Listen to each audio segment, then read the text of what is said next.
Our next panel is Getting to Israel Victory. Daniel Pipes, the president of the Middle East Forum, and Nave Dromi, the director of our Israel office and the director of the Israel Victory Project. Nave's here from Tel Aviv, Daniel from Philadelphia. And I'm not really going to give any introductions. You guys know who Daniel is. And he is now writing a book on Israel Victory. This is, I think, the compilation of 25 years of work on this subject. And you will be the first people to hear about what's coming out in the book. So Daniel's going to open up with opening remarks, and then we'll hear from Nave about her operationalizing of the ideas that we've been writing about for the past 7 years, Daniel in his case for the past 25 years. And without further ado, Daniel Pipes and Nave Dromi.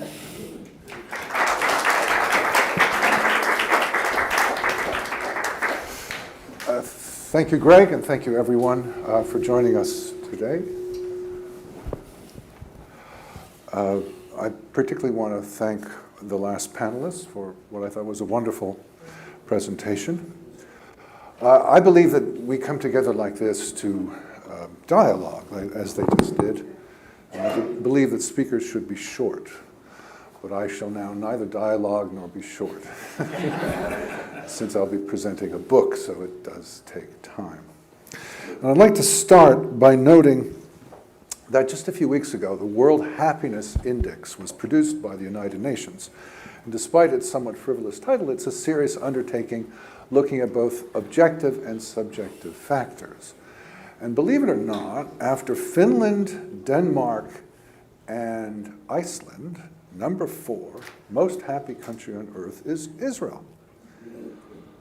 Now, on the one hand, that's great news, right?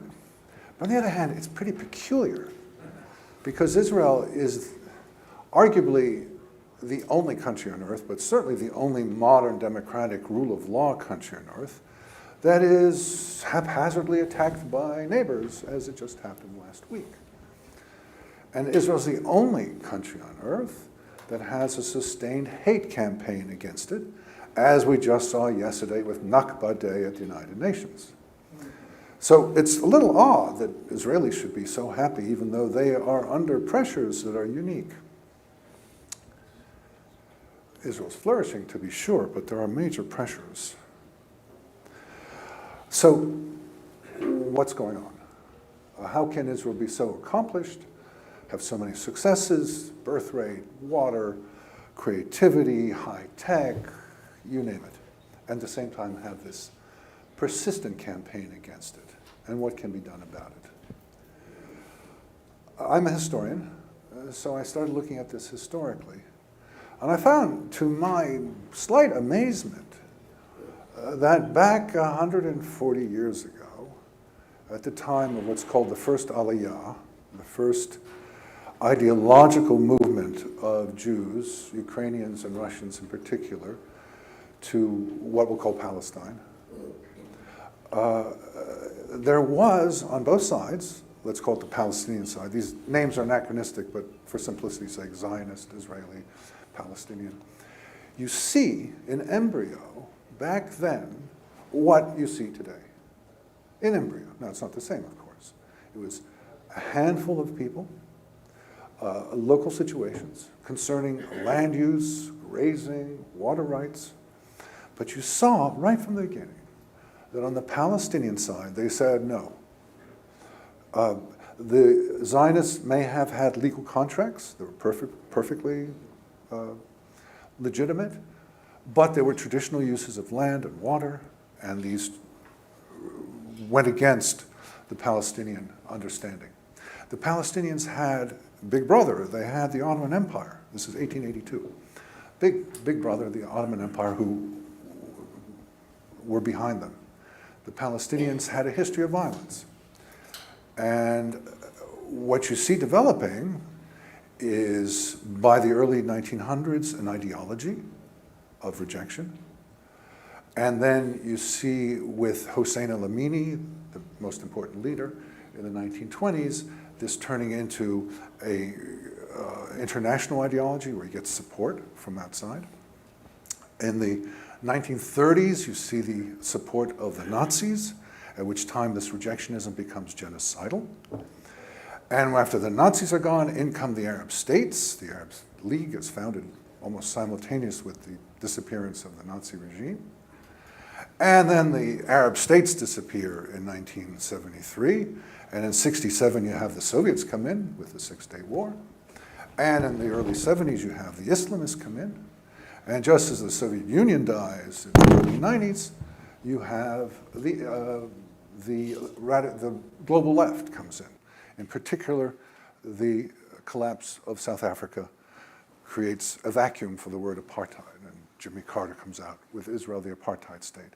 So what you see is the Ottomans, the British, British appointed Husseini, the Nazis, the Arab states, the Soviets, the Islamists, the global left. The Palestinians always have a support, a huge support from outside, much greater than they are in strength.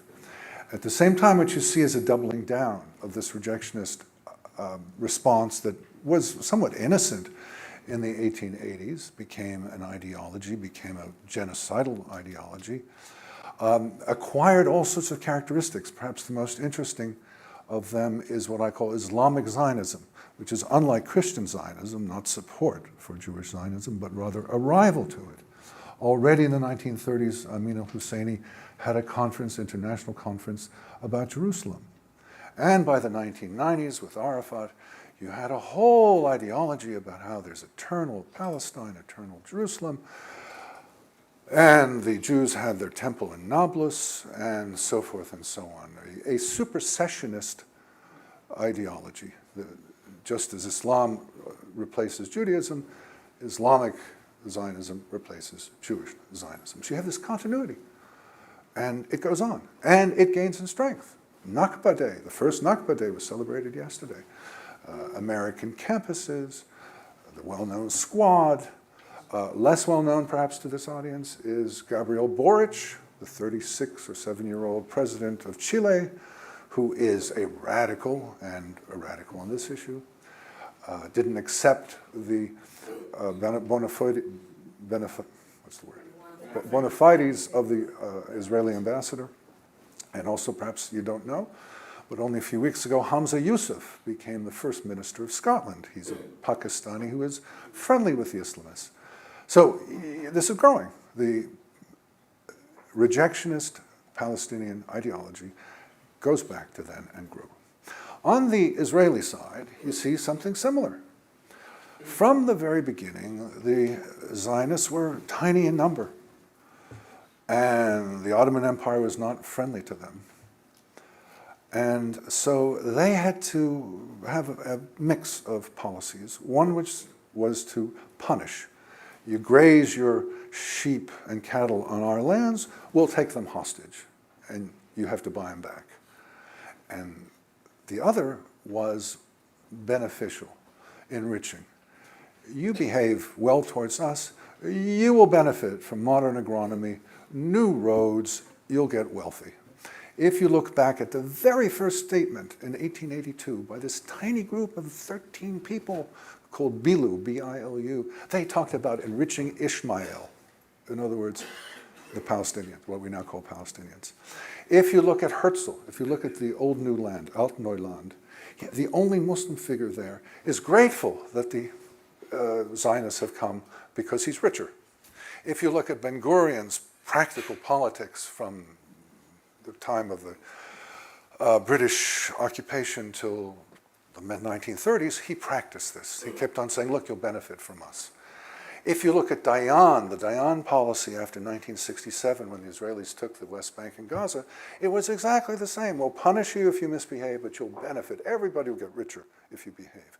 If you look at Peres in 1993, 92, 93, the New Middle East, the Oslo Accords, you will benefit. Benelux in the Middle East, everybody will get rich. The one change was that with the Oslo Accords, the punishment dropped out. So it became a much milder, what I call placation, no trouble. You do see some punishment, as we just saw. Several Palestinian Islamic Jihad leaders were assassinated. So there is punishment vis-a-vis Hamas, but not vis-a-vis PA. It evolves in different ways. So what I conclude from this is that there are these two mentalities that go back a long way. And I will argue to you that they are unique in the world. There is no other ideological rejectionism parallel to what the Palestinians have. Nothing. I mean, what other population, other than the Israeli one, is subjected to stabbings, shootings, car rammings, kite explosives, missiles, rockets, and so forth, on a sustained basis, decade after decade? None. I mean, there are comparable conflicts, for example, in Lebanon and Cyprus, but you don't see this. What other conflicts has this kind of hate campaign, where the United Nations, for example, among many, many other international institutions, is focused on the country? Israel's unique, or more exactly, the Palestinian campaign against Israel is unique. This is unique. There's nothing like it anywhere. Likewise, there's nothing like Israeli conciliation. What other combatant in a war wants its enemy to get rich? Who? Now, you can find it occasionally here and there. I mean, you do have genocide occasionally, but it doesn't go on for 140 or 100 years. You have conciliation occasionally, the JCPOA, for example.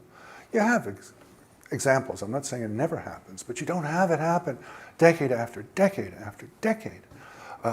It just doesn't stop. So what I'm arguing is that these two unique mentalities that go back a long way, that change over time, but are fundamentally the same. There's a kind of DNA there that doesn't change, and that this is the problem. This is the problem. And the solution lies in changing them.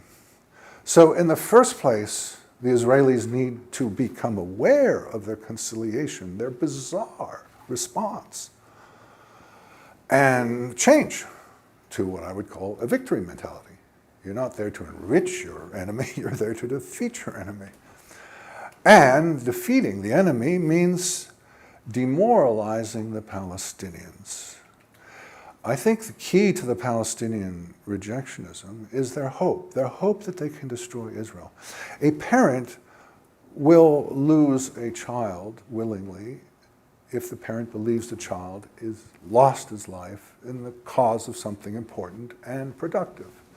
Parents of soldiers do that all the time.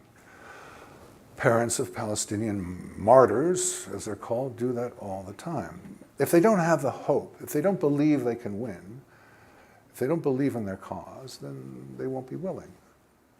The Palestinians are enduring economic suffering, human suffering, because they believe. And so I think the goal has to be, the Israeli goal has to be, to demoralize them, to cause them to lose this confidence. Now, I'm a historian, not a specialist in psyops, and I'm not an Israeli colonel, so I'm rather modest about getting specific about what this means. But I will say just a few remarks. I'd like to present this to the Israelis and say, look, this is what you need to do. You need to confront your own mentality, and you need to address this rejectionist hatred that you face. I would say a few points. One is that the Israelis engage in quite a bit of hasbara, of public diplomacy, but it tends to be directed towards American students on TikTok. Now, that's not unimportant. It's a perfectly useful thing to do. There are programs like Brand Israel and Voices of Israel, basically showing happy beachgoers and, Israel's not just about war. Oh, sure, fine. But it seems to me the key constituency is the Palestinian one. The Israelis cannot address the worldwide global left, but they can address the Palestinians. And the global left are the leaves on the tree, and the Palestinians are the root. They're few in number, but they're not really addressed. I think the perfect example of this are the Israeli prisons, which one Israeli minister has called four-star hotels. I'm not quite sure they are that, but you can get your degree, you can impregnate your wife, you can get special food, you can get daily pita bread. They're very lax. There are all sorts of outrageous cases of female guards being pimped to the security prisoners to keep them quiet, and on and on and on. What's going on here? These are the worst of the worst. They should be inundated with messages. Messages. And who should the messages be coming from? Well, here's a secret you may not know, that there are lots of Palestinians and also Israeli Muslim citizens who like Israel. About 20% over the past century of Palestinians are willing to live with Israel. They've never been in charge. They've been persecuted to some extent by those who are in charge, but they're there. More than that, there are many Palestinians who say favorable things about Israel. I've been collecting this for decades. Even leaders, they understand. I mean, given a choice where to live, they know where to live. And this is particularly clear when it comes to the East Jerusalem non-citizen Palestinians, resident of Israel. Also, the Israeli Muslim citizens. From time to time, every few years, there'll be an Israeli politician who raises the flag about moving the border. So bring Ma'ale Adunim in and put el-Fam out. And the residents of el-Fam say, no way, we're Israelis and we're going to move to Haifa or wherever. We're not going to be put under Mahmoud Abbas's tender mercies. They know. I mean, part of it is economics, but they go on volubly about the rule of law, about freedom of expression, minority rights, gender things, and so forth and so on. They know. So I draw from this that the Israelis do not exploit this. They have a constituency, Arabic-speaking Palestinian Muslim constituency. You'll know some of them, Bassam Aid, Khalid Abu Tuame, others who write in English, many others who don't. These should be the voices that are inundating the prisons. So I don't want to get too specific. This is not my arena. But I would like to offer guidelines to the Israelis to say, confront your own conciliation and make the breaking of rejectionism, genocidal Palestinian rejectionism, your goal. That's what I term Israel victory. Thank you.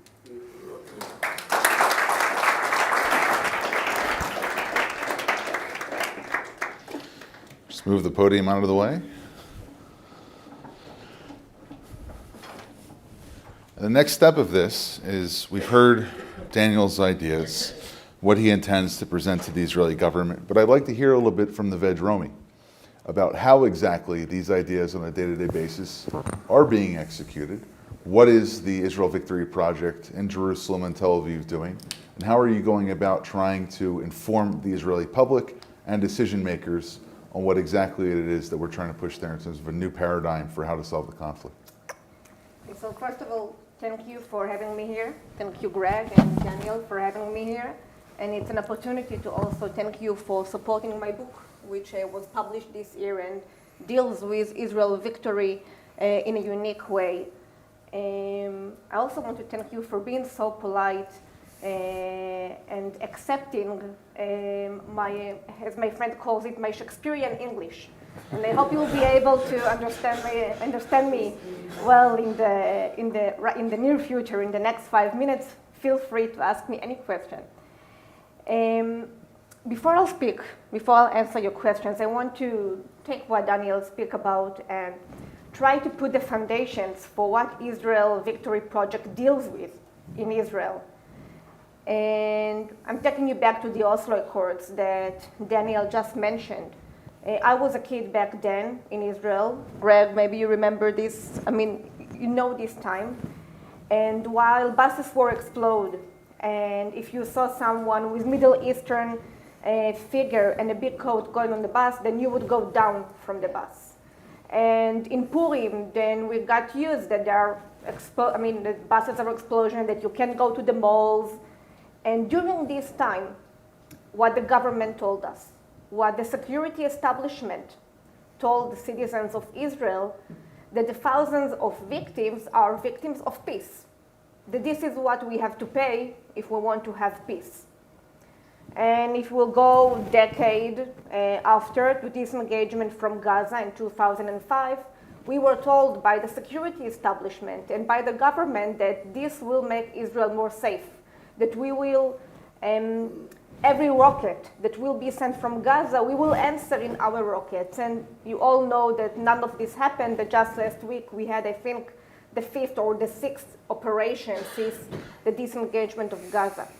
So when IVP comes to deal with victory, he has to deal with the fact that the public heard for decades that we need to somehow live with the terror, and that the terrorist is not a terrorist, it's a partner. Abu Mazen, which paid to families, is a partner, and the money that we give to Israel is because we have to maintain our partner because they are the one that needs to take care. So we always need to think how we forward our message to the public that for decades was told that there is no other way. We have to deal with security establishment, the security establishment of Israel. They don't see the enemy as enemy, but as a partner. And we have to deal with politicians and decision makers that also got used to reality, as they see as reality, that these are partners. And we always trying to have message to each group, message that will be acceptable and will make them think out of the box, because we are saying something that might sound very natural to us and very obvious to us, but for them, it's not obvious. And I'll give you an example. I just told Greg yesterday that during my book, I interview one of the greatest army strategists in Israel that was kicked out of the IDF. And he showed me a paper from a few months before the Second Lebanon War, which says, and it's an army official document that says that the target is not to defeat the enemy. So if the goal of the army is not to defeat the enemy, so what is the goal? And this is, I'm trying to explain, I hope I'm doing it well, what are the challenges that we have. And I have to say that I think we're doing a good job. And it's not because I'm sitting here, but it's because I live in this country. I hear the voices, and I hear the former chief of staff, Aviv Kochavi, saying for the first time a few years ago, speaks about victory, saying the word victory. And it's coming right after a campaign that we had, saying that you can make peace, but only with defeated enemies. So, what are the chances, what are the consequences that then Chief of Staff Aviv Kochavi is saying those words? And what are the chances that in the last operation of Israel, it begins with targeted killing that was, we didn't use it for years, and the Islamic Jihad lost a lot of his leaders. But these are the good things that happens. But we are always trying to promote it more. So we have the campaigns, as I mentioned, which we did, that you make a peace only with defeated enemies. Last year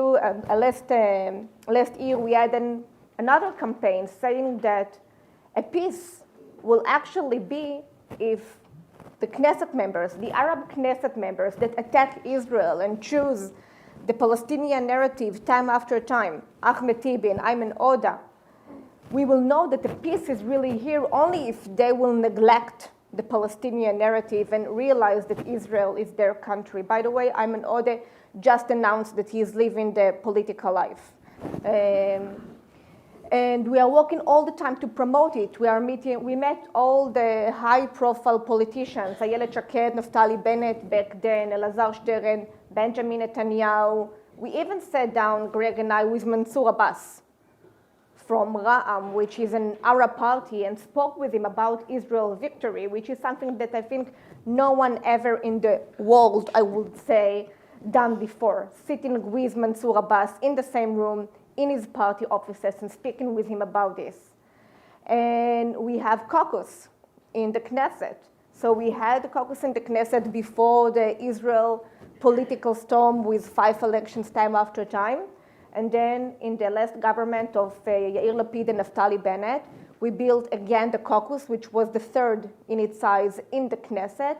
And we were the only one that were able to bring Knesset members from the opposition and the coalition, which is something very hard because, if I remind you, that was a very splitted Knesset. So we had Yuval Steinitz, former Minister of Energy, and the one that discovered the nuclear project in Syria.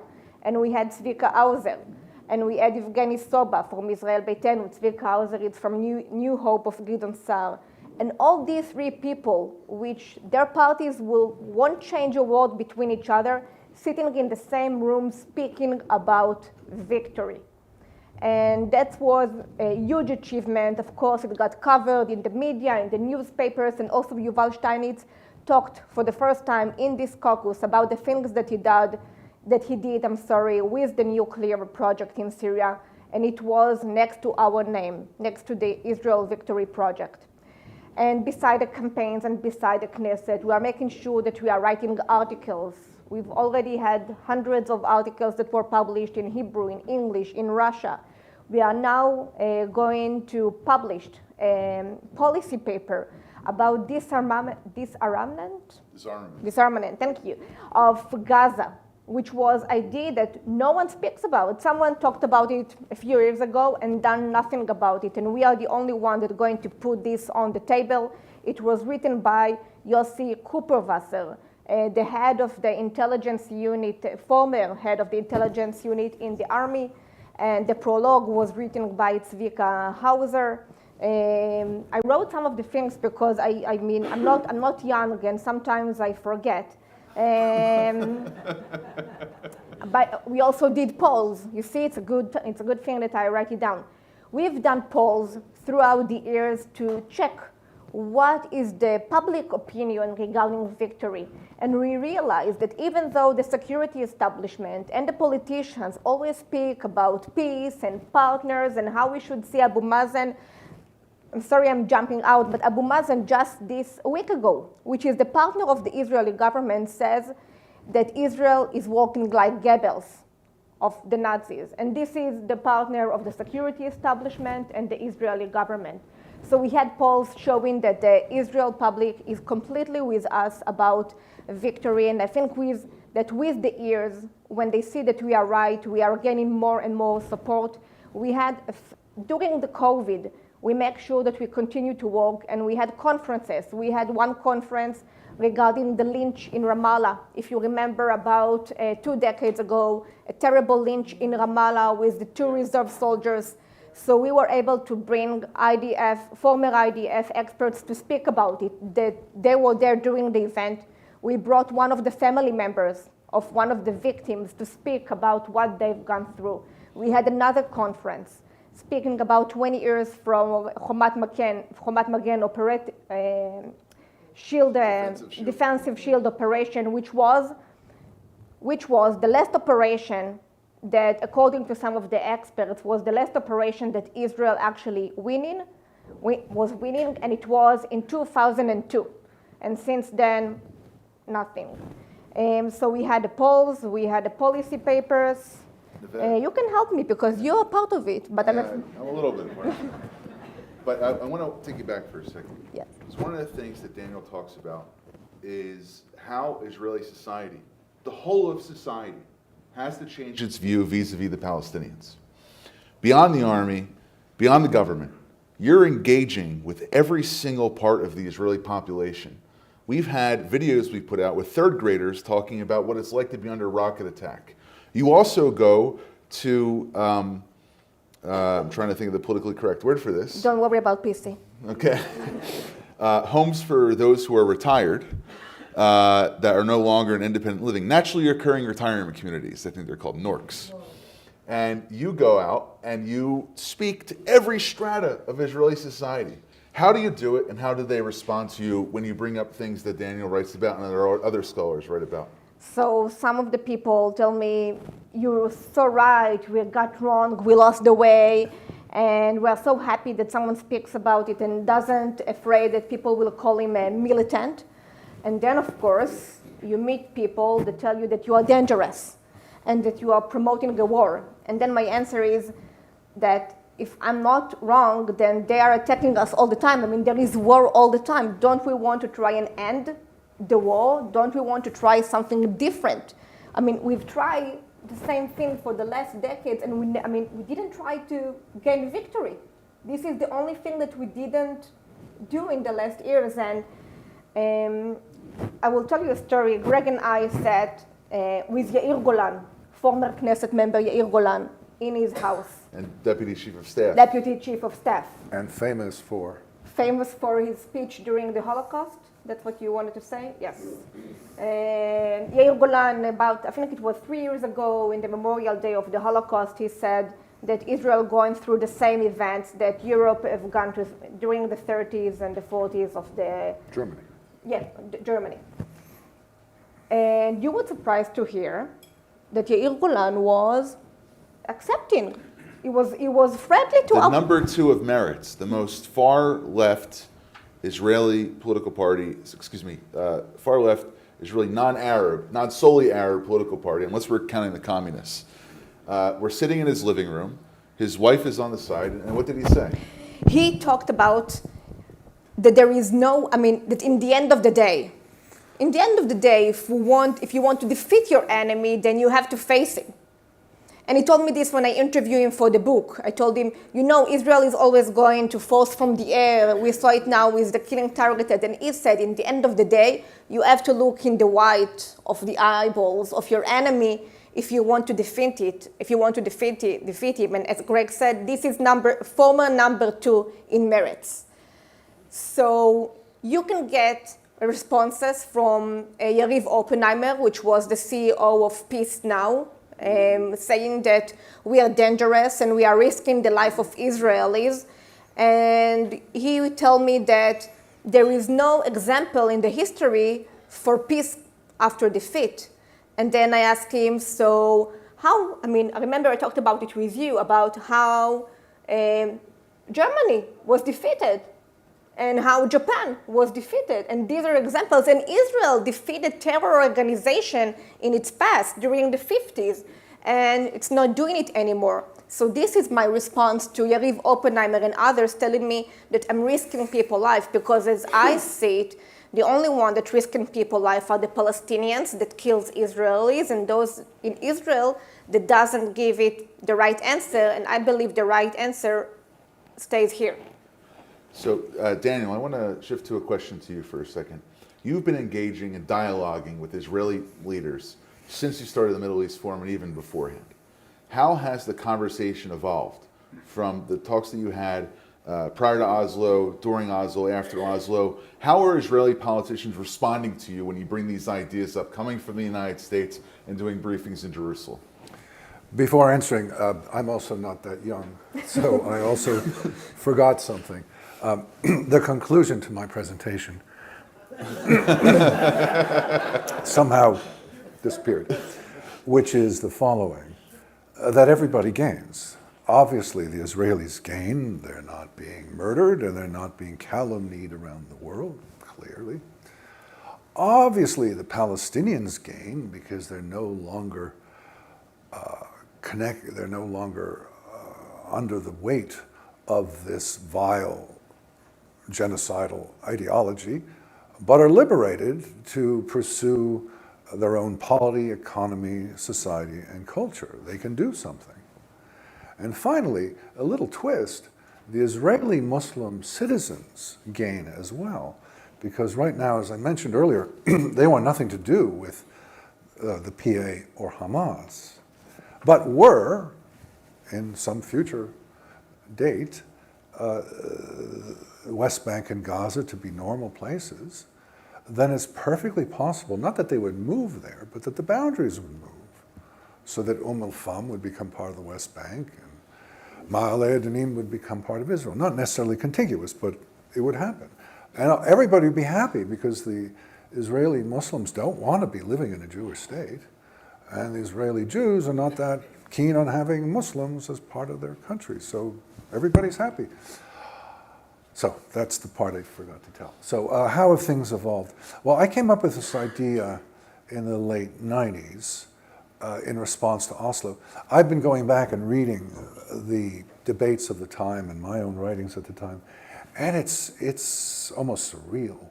the things that the Israelis were doing and saying. Let me give you one example, not about the Palestinians, but about Syria. The Israelis in May of 2000 withdrew unilaterally from southern Lebanon.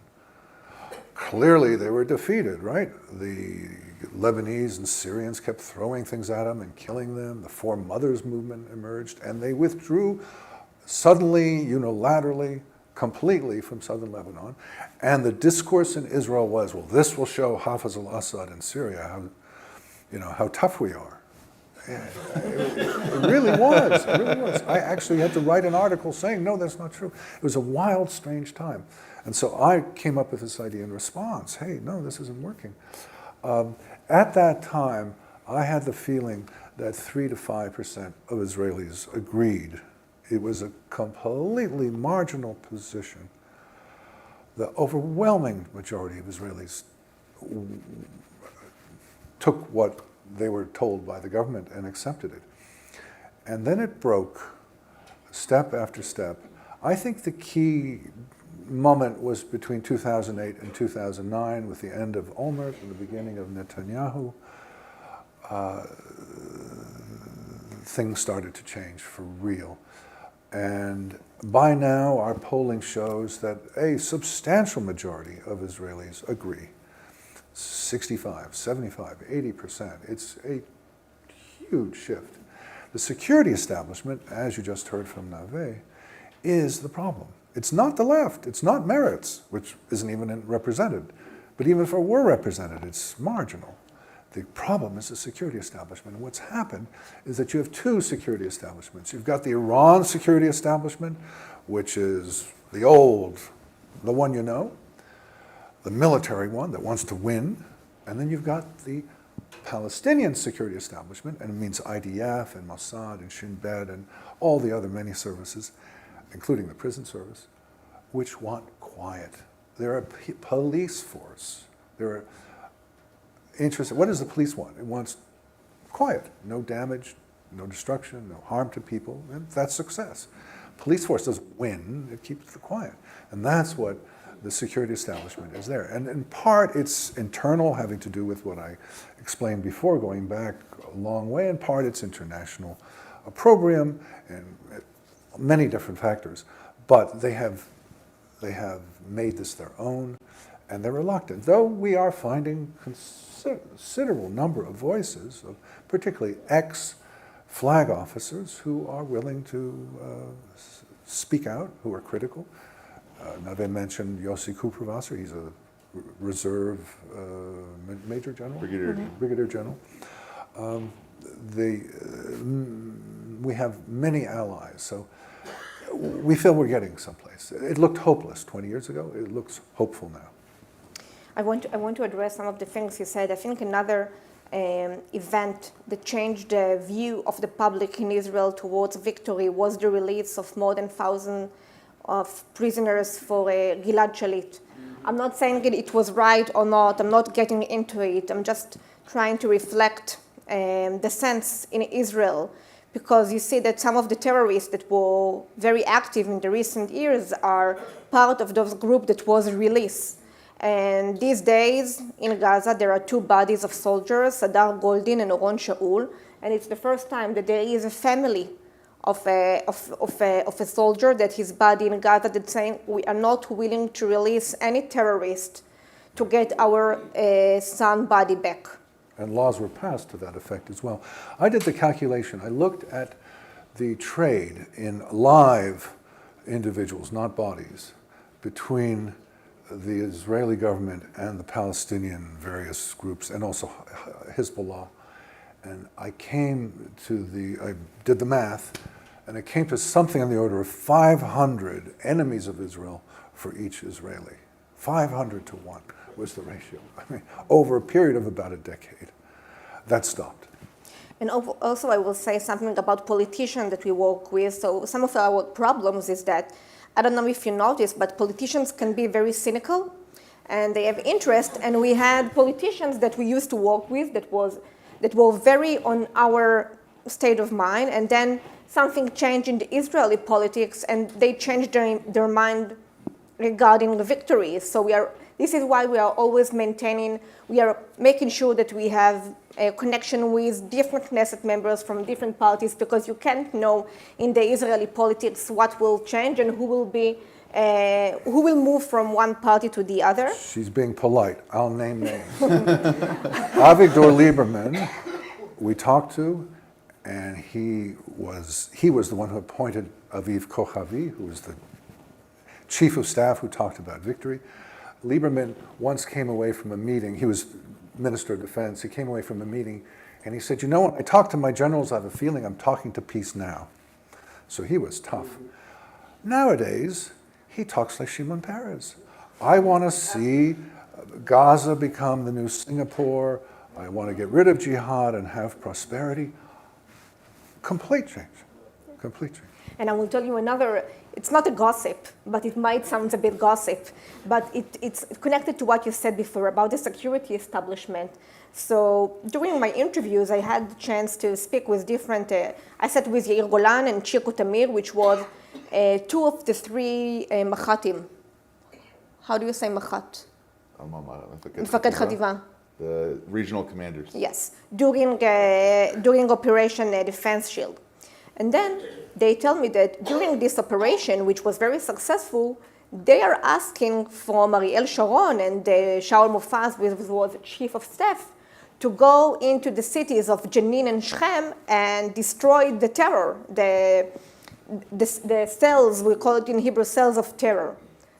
And they had to convince Shaul Mofaz and Ariel Sharon, and after they convinced him, the deputy chief of staff, I will let you guess who was it. You know what? I won't keep you in the dark. Bogi Ya'alon calls Chico Tamir and tells him that he is a very dangerous officer for trying to move forward and going into the cities of Jenin and Shechem, trying to destroy the terror.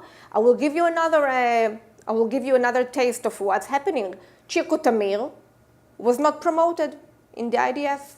He had something about the mishmat, discipline, and something that could, be done with nezifa, with someone written in his reputation document, and he found his way out of the IDF. Any other general would have gotten a written reprimand, delayed the promotion by a few months, but because he went against what Bogi Ya'alon said, he was summarily dismissed from his position. Saying that it was because of Bogi Ya'alon, it's something that we think, we're not sure. It may have been Bogi Ya'alon. No, Bogi Ya'alon was the one that said it, and I checked it. But we don't know. There are different assumptions about what caused Chico goes away. But it's not just Chico. Now, in the new appointments of high-ranked officers, Ofer Winter, which speaks about victory, wasn't promoted. David Zini, which considered to be a very very in victory state of mind, wasn't promoted. And we are speaking 20 years or even more about the Oslo Accords. And another thing about the Oslo Accords is that some of the people that promoted the Oslo Accords and were part of the Oslo Accords were the elite of the IDF. They joined the conversations about the Oslo Accords. So when you're getting to this point, we talk about the leadership of Israel, but we also talk about polling the general public. What's it like when you're not just going to, third grade classes and to homes for the aging, but when you're trying to go out and just general public discourse, you spend a lot of time on Israeli media. Mm-hmm. You're a presenter on Israeli television. You have a lot of things. What's the discourse like when it comes to non-military figures, non-politicians? How do they respond to the ideas? I think they respond well because they are thirsty to hear those ideas. I'm not saying, Aviv Kochavi talking about victory and the last operation beginning with targeted killing. It's a good examples, but you can see it also in other stuff. You can see how the public react to situations when soldiers are not promoting killing a terrorist. You could see in the last year how some events ended when soldiers are not shooting because they're afraid something will happen to them. And you see the public is furious about it. And this is where and because as I say it, because they are frustrated of the security establishment and from the government. They want to hear more voices from the civil society speaking about victory because they know they won't hear it from the decision makers or the security establishment. Daniel, I'm hoping that maybe we spoke about this a few weeks ago, and we have a MEF chat where all the MEF staff and fellows from all over the world can talk about ideas. You gave an assignment to us, which we're still working on, but maybe you can elaborate on this a little bit. What are the elements within the IDF, whether it's COGOT, whether it's strategic planning, whether it's maybe the lack of a psychological operations division? And if you can't answer because we haven't done our job yet, we'll get there. But maybe both of you could address, in your research, what you've come across, how the mechanisms of the Army are like a police force rather than that of trying to attain victory over the Palestinian enemy.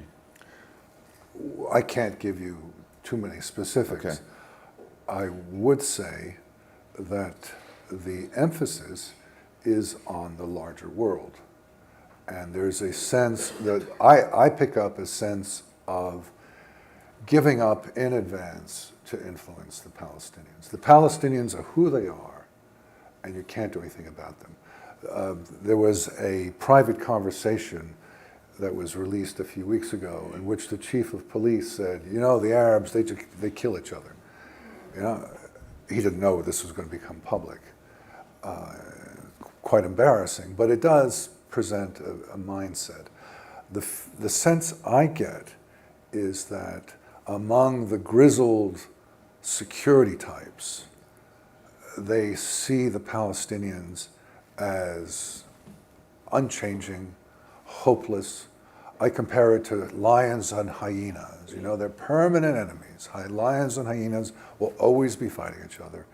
Going back to 1882 and up to 2023, there's just always going to be a fight, and there's nothing we can do about it. So it is a very pessimistic approach. They're in awe of Samud, of resistance, or mukawamam, Samud, resistance and endurance, that these features go on and on and on.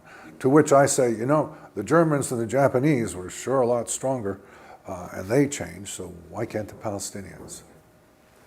And Nave, do you have any insights? I do want to answer again to your question before, Sure. because I was thinking, and I spoke with both of you about it, about everyone speaks about Iran, and we had these attacks from Hezbollah about a month ago towards Israel, and you hear the decision maker speaks about how they're going to deal with this, and when we have the opportunity to write about it, articles, or to speak about it in the media, I was saying, and my colleagues were saying, we might have an opportunity here because this Palestinian issue, this Palestinian story that's been going on forever, maybe this will be an opportunity to finally deal with it as we should have. And you see that the public likes it. And when the Palestinian speaks about Nakba, about their disaster, we are the one that's saying, the Nakba for the Palestinians is the victory of Israel. And if the Palestinians will continue with their violence toward Israelis, then they might face another Nakba. And the Israeli public likes to hear those sentences, likes to hear those words, and we feel sympathy and we feel that we bring something different, and obviously the public wants to hear that more. So some questions from the audience.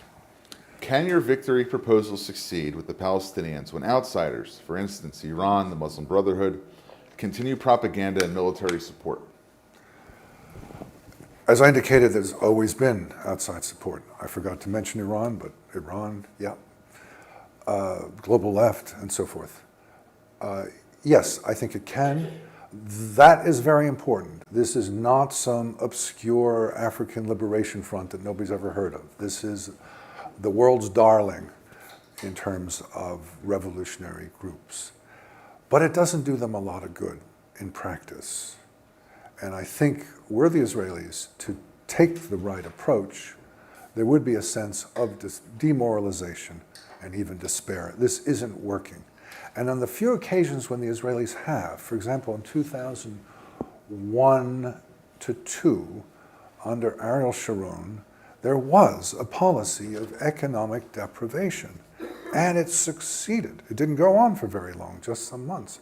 There were howls of protests from the Palestinians themselves and international governments, including the US government, and the Israelis stopped it. But they can do it. And yeah, there'll be howls. There is a problem, which is that the law enforcement mentality is designed to keep things quiet. And anything that we propose is not going to be quiet. Our goal is not quiet. Our goal is victory. So it's going to be trouble. And there'll be complaints. And I say, short-term pain for long-term gain. You can't avoid it. This is for Nave. It's an interesting question. Okay, Not now I'm if you have an afraid. answer, but we'll try. Do you believe there's a different mentality regarding victory between Ashkenazim and Sephardim Mizrahim? In addition, Arabs have a concept of honor that only a strong hand, this is what this person writes, Arabs have a concept of honor that only a strong hand can control it and establish respect for winners. So amongst the different strata and demographics of You do Israel. the first part, I'll do the second. Okay, so we leave the PC outside the room, right? Yeah. Okay. So look, I mean, it's something that we speak about it a lot in Israel. The left is more identified, and you are very welcome to add from your experience and your point of view. Also, you, Daniel. The left is more identified with the Ashkenazi society, and the right-wing camp is more identified with the Sephardim and the Mizrahim, even though today it's really mixed. My father is Ashkenazi. His great-grandparents are from Ukraine. My mother, her parents are from Jerba in Tunisia. I mean, so things are always changing, but obviously there are demographics, facts. I know I'm familiar with the argument about how Mizrahim and Sephardim, maybe this is your question, right? No? I'm familiar with this argument about how Sephardim and Mizrahim that came from Arab countries understand the Arab mentality better than the Ashkenazim. But I will tell you something. I have an uncle. My father's family is from Naalal. It's the first workers' moshav in Israel. Very famous, very Mapainik. And Ben-Gurion and Mapai were very, very militant towards the Arabs. They were more militant than Menachem Begin and other right-wing leaders. And I think I also deal with it in my book, that what affected the security perception in Israel and divided it so-called between left and the Ashkenazim and right and the Mizrahim, which again is not exactly like this. It's also political events that took place in Israel and changed it. But yes, there is obviously the right wing is more identified with the Mizrahim and the left wing more identified with the Ashkenazim. And the Arab concept of honor? Arab concept of honor is real, and they're different concepts. But I think at this point, Israel has achieved a status of strength, economic, military, and otherwise, that the earlier dismissal of the Jews as dhimmis, as a people who never had political power, is now gone. It's been 75 years. Basically, no one around today remembers what it was like before there was an Israel. So I don't think that's a major factor today. I think Israel is established, and it's a fantasy, and it's understood to be a fantasy, that it will be disappeared.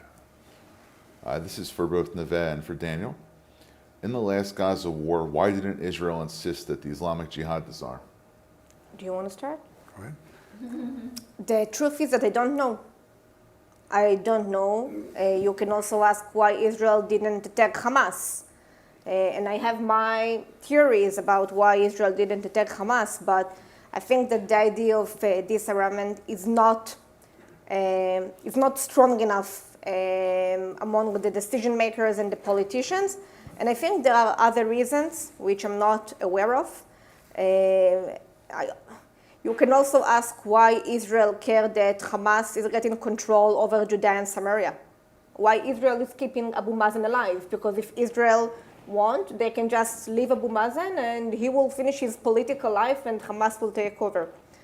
I can only assume what are the different interests of the government, but I can't tell for sure. My understanding is that the Israeli military establishment has a dread of going back and controlling directly as it used to. It's a little like the American military not wanting another Fallujah. You don't want soldiers on patrol in a foreign city or a hostile city. And so they're willing to pay a very high price to keep not so much PIJ, but Hamas and the Palestinian Authority there to do the services and help maintain order. If that means Nakba Day at the United Nations, if it means missiles and rockets coming over, that's the price you have to pay. There's this phobia about direct control. And I will also add to this that sometimes when you speak with the decision makers or the security establishment, then they tell you, no, we can't conquer Gaza. And then you tell them, well, you don't have to conquer Gaza in order to end the terror. You can do a specific activity. You can go in and do something, go to under the Shifa hospital where the Hamas leaders are hiding and do something with them. So there is no in the middle when you go towards victory in those people's minds. And then you can get a bit wild and say, cut all the money to the PA. Israel is entitled to cut it all. PA has not maintained its part of the bargain. Israel doesn't need to maintain its. Cut all the supplies coming from Israel and the money coming from Qatar and all the rest going to Hamas. Cut. And sit back and watch what happens. I think it could very well turn out to be in Israel's interest. I think it's perfectly possible that a lot of West Bank and Gazan residents would say, this is horrible. We need to make some real changes here. I think it would be interesting to contemplate what that would look like. I'm leaning to agree with that. Yeah. So I'm going to take the moderator's privilege and pose an Israeli parent who, as an American Israeli, I'll have the scenario in the future. I know my answer, but every Israeli mother, like those four mothers in the Four Mothers movement, say, we loan our children to you for 3 years to defend the country. It's your job to make sure that they stay safe. Will you send my son to the meat grinder that's Gaza? And if he dies, what's going to be the actual benefit of having him fight that war? Because that is what Israeli parents ask. That's the emotional disability. I don't know, it's not emotional disability. It's the emotional impediment. In my opinion, it's the emotional impediment that a universal conscripted force, if they fight, it's got to be worth it. So how do you answer that? Well, I just suggested not sending in the soldiers. Right. But that, as I admit, is a wild scenario. The alternative would be to go in, as Nave suggested, in specific ways and not rule the whole country or the whole area as they did in 2005, but to do it in a more clever way. Right. Yeah. Look, I've been told by others that I'm lucky that I have girls and not boys, because I'm not going to be in this dilemma that you might be in. And I think that you can't answer this question without taking the Israeli DNA into your thinking. And the truth, whether we like it or not, that Israel will continue to send its soldiers and children to wars until it will decide that this is something that we are not willing to we are not willing to take as granted anymore. We are not willing to send our soldiers to wars where there is no goal to end it when we defeat the enemy. I was asked this question on Israeli television. The guy tried to have an "I got you" moment. And I said, if my son has to go so my grandson doesn't have to go, then it's a price worth fighting for. So there's a way to talk about that. Oh, yeah, I'm going to have one more question, Marilyn, because I want to try to get through this. This is for both Daniel and for Nave. Aren't Israeli political figures and security establishment leaders dealing with the Palestinian Authority reacting to overwhelming international pressure? I can't make out that word, but if whoever wrote this can help me with it. Something from Europe and even the US in the messaging against Israel victory. Well, yeah, the international response will be negative. But let me point out that when the Israelis do what the international opinion wants, they get credited for a week, maybe 2 weeks.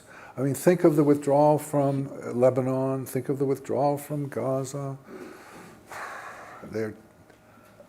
I don't think Israel's reputation is enhanced through unilateral withdrawals. There haven't been any spectacular Entebbe-style victories lately, but I think that's pretty good for Israel when Israel does something right. This theft of the cabinets from Iran looked pretty good. Yes, there will be criticism, no question. And that is a price, I think, that the Israelis need to consider as they approach this, and they can do it smart. I mean, I think, say, February 25th, 2022 would have been a great moment for all sorts of activities. You know, the world is focused on something else. So yes, it'll be costly, but I don't think that should stop all efforts to attain victory. I remember last year there was this Al Jazeera journalist Shirin Abu Akleh that was killed during an IDF operation. And she was an Al Jazeera journalist, and Israel obviously got a lot of criticism. And the IDF, I mean, it took it a while, but eventually they weren't sure how to address it, and the Israeli public were very upset that the IDF spokesperson was taking the guilt on Israel for this. And I think this is something, I mean, when we speak about international media and attention, this is something that also changes in the Israeli public. And I will tell you another thing. Last week, when we were in the middle of the Shield and Arrow operation, I Googled CNN and BBC to see what they wrote about Israel. And the headline was about Ukraine and Russia. And I had to write in the search box, Israel, Gaza, to see something. And it just made me realize that if there is something going on that Europe cares about more, then Europe doesn't care enough about Palestinians. February 25th. So just one last question, because I missed this, I apologize. What will be the role of the ultra-Orthodox in the success of Israel victory?